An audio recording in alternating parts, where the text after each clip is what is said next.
수능을 한 번 더 볼지 고민하고 있는 분들의 선택을 도와주기 위해 준비해본 영상입니다.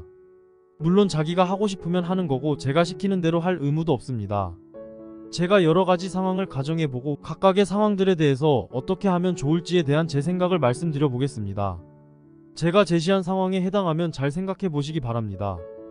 이 영상은 정시를 준비하려는 학생들에게 초점이 맞춰져 있습니다. 그럴 가능성은 거의 없겠지만 유일하게 못 본 과목이 영어나 한국사나 제2외국어라면 그냥 한 번 더 하시기 바랍니다. 영어, 한국사, 제2외국어 말고 다른 과목 하나만 못 봤는데 하기 싫은 건 도저히 못하는 성격이라면 안 하는 게 맞는 것 같습니다. 한 과목만 못 봤다면 그 과목을 원래 좋아했든 아니든 혐오감이 생기지 않을 수가 없습니다. 하기 싫은 걸 도저히 못하는 성격이면 싫은 과목을 밀도 있게 공부할 수 없을 것입니다. 시험이 너무 심하게 어렵게 나와서 그 과목만 못 봤거나 문제 오류가 있는 과목 하나만 못 봤다면 다시 해볼 만하다고 생각합니다. 19학년도, 22학년도 수능 국어같이 너무 어렵거나 22학년도 수능 생투같이 오류가 있는 과목만 못 봤다면 한 번 더 하는 걸 저는 추천합니다. 특정 과목에서 실수가 너무 많았다면 제가 하지 말라고 해도 하실 것 같습니다. 만약에 국어만 못 봤다면 한 번 더 하더라도 결과가 안 좋을 수 있습니다. 국어라는 과목이 공부를 열심히 한다고 해서 성적이 보장되는 과목은 아닌 것 같습니다. 공부량, 시험날의 컨디션, 운적인 요소가 모두 어느 정도 뒷받침되어야 괜찮은 점수를 얻을 수 있다고 생각합니다. 운적인 요소의 예시로는 독서 지문의 배경 지식을 갖고 있다든지 내용을 알고 있는 문학 작품이 나온다든지 등이 있겠습니다. 어쨌든 컨디션과 운적인 요소는 노력한다고 되는 게 아니기 때문에 공부를 열심히 한다고 해도 국어 성적 상승의 기대값이 크지 않습니다. 저도 국어가 항상 제 발목을 잡았습니다. 국어 성적을 올리기 위해서 1년 동안 국어를 가장 열심히 했고 컨디션은 관리를 해서 문제가 없었으며 수능 전날 하루 종일 국어만 봐서 감각을 끌어올리기도 했습니다. 그리고 독서 지문 3개 중 2개가 저한테 친숙한 내용이었습니다. 그래서 100분위가 35 정도 올랐습니다. 운이 정말 좋았다고 생각합니다. 만약에 국어만 못 봤는데 그 중에서도 문법 때문에 못 본 것 같다는 분이라면 어떻게 하면 좋을지 얘기해 보겠습니다. 화작으로 바꿀 의향이 있다면 저는 한 번 더 하는 걸 추천합니다. 계속 엄매를 하실 거라면 문법의 탐구 한 과목 정도의 비중을 두고 공부하실 게 아니라면 수능 공부는 그만두시는 걸 추천드립니다. 문법은 지식을 묻는 성향이 강해서 글을 잘 읽는다고 해결되는 영역은 아닙니다. 문법에 충분한 시간을 들여야 합니다. 그 정도가 저는 탐구 한 과목 정도라고 생각합니다. 수학만 못 봤는데 난이도가 비슷하게 출제된다고 가정했을 때 원점수를 12점 이상 올려야 하는 상황이라면 1년으로는 하기 어렵다고 생각합니다. 4점짜리를 3개 더 맞히는 게 생각보다 많이 어렵습니다. 이런 경향은 성적대가 높을수록 그렇습니다. 52점이 64점 되는 건 88점이 100점 되는 거에 비하면 훨씬 쉽긴 합니다. 8점 정도면 1년 동안 수학을 정말 열심히 준비한다고 했을 때 현실적으로 가능하다고 생각합니다. 원점수 12점 이상 올리는 게 목표인데 수학 선택 과목을 바꾸면 어떨지에 대해서도 궁금하실 수 있겠습니다. 이에 대한 내용은 따로 영상으로 만들어서 올리도록 하겠습니다. 결과론적인 얘기만 먼저 이 영상에서 말씀드리자면 확통에서 미적분이나 기하로 가는 건 가능성이 있을 것 같고 미적분이나 기하에서 확통으로 가는 건 어려울 것 같습니다. 미적분에서 기하로, 기하에서 미적분으로 바꾸는 건 전혀 이득이 없어 보입니다. 사회탐구 선택자들은 사탐도 선택하셔서 한 번 더 하시면 될 것 같습니다. 사회탐구 선택자가 과학탐구로 바꿔서 수능을 다시 보는 건 저는 반대입니다. 1년으로 힘들다고 봅니다. 과학탐구 선택자 중에서도 사탐으로 바꾸겠다는 생각이신 분들은 과탐보다 좋은 점수를 받을 수 있을 것입니다. 아무것도 없는 상태에서 시작하더라도 사탐을 잘 보는 게 과탐을 잘 보는 것보다 쉽습니다. 이공계열 대학 진학 희망하시는 분들은 가고 싶은 학교들의 입학 전형 시행계획을 확인하여 과탐 선택을 강제하는지 사탐을 선택해도 지원할 수는 있지만 과탐 선택자에게 가산점을 주는지 가산점 같은 게 아예 없는지 등을 확인해 보시는 게 좋겠습니다. 인서울 주요 대학들에 대해서 간단히 설명드리자면 이공계 학과를 지원할 때 과탐 선택을 강제하는 학교는 서울대, 고려대, 홍익대가 있습니다.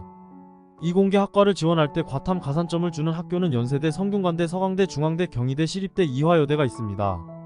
이 중에서 인문계열 학과 지원할 때 사탐 가산점을 주는 학교도 있습니다. 연세대, 중앙대, 경희대, 시립대가 그렇습니다.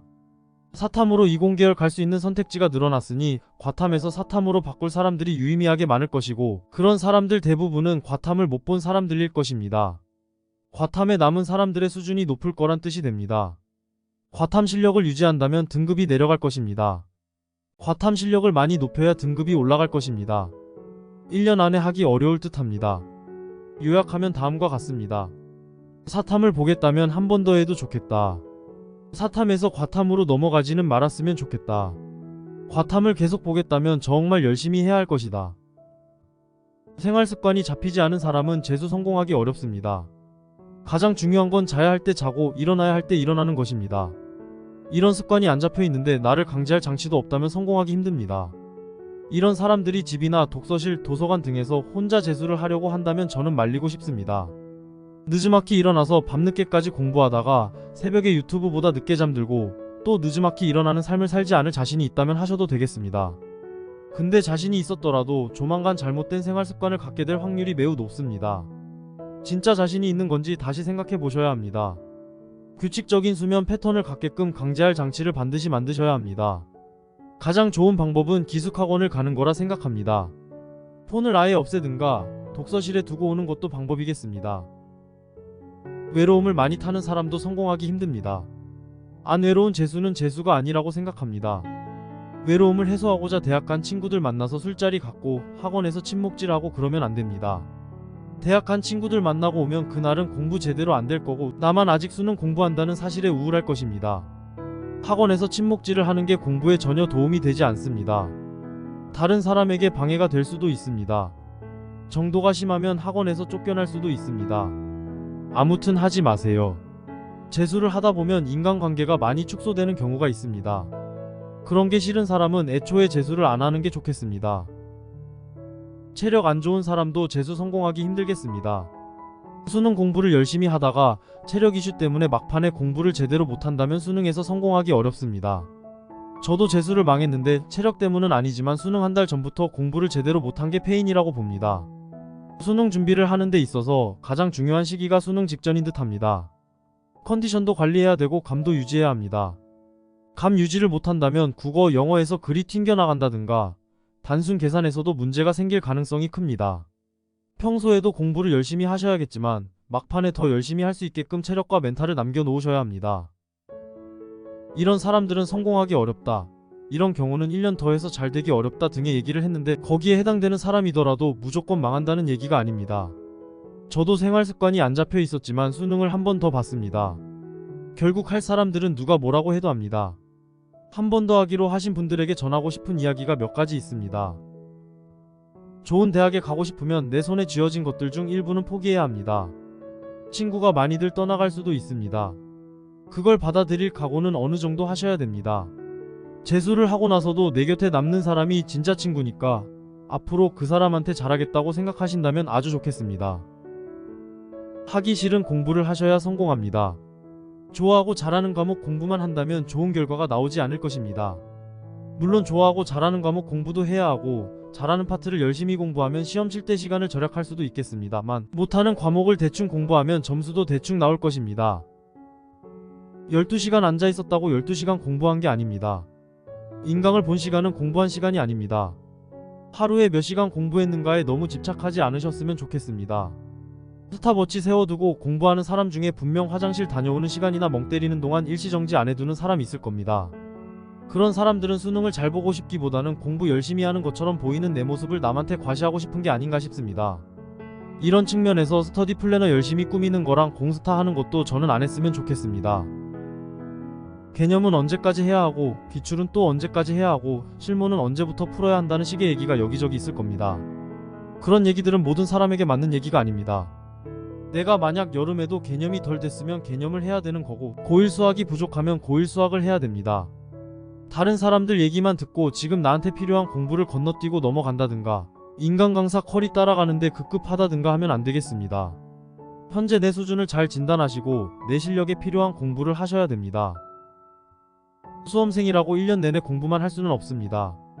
적당히 스트레스도 풀어주고 휴식도 잘 취해주어야 합니다. 작지만 내 스트레스를 확실히 풀어줄 수 있는 취미를 가지는 게 좋습니다. 거창하면 좀 그렇고 비용이 많이 안 들면서 내 일상생활에 큰 지장을 주지 않는 얼른 취미생활 즐기고 얼른 다시 공부로 돌아올 수 있는 취미면 좋겠습니다. 제 경우는 코인 노래방 가기, 공부 끝내고 불닭볶음면에 맥주 한 캔만 먹고 바로 자기 등이 있었습니다. 수능을 못 본 이유에 대해 냉정히 분석하고 이를 인정하는 태도를 갖는 게 좋습니다. 자책하거나 자괴감에 빠지라는 뜻은 절대 아닙니다. 내게 필요한 것이 뭔지 파악해서 열심히 공부하시고 열심히 공부한 나를 존중하고 믿으시기 바랍니다.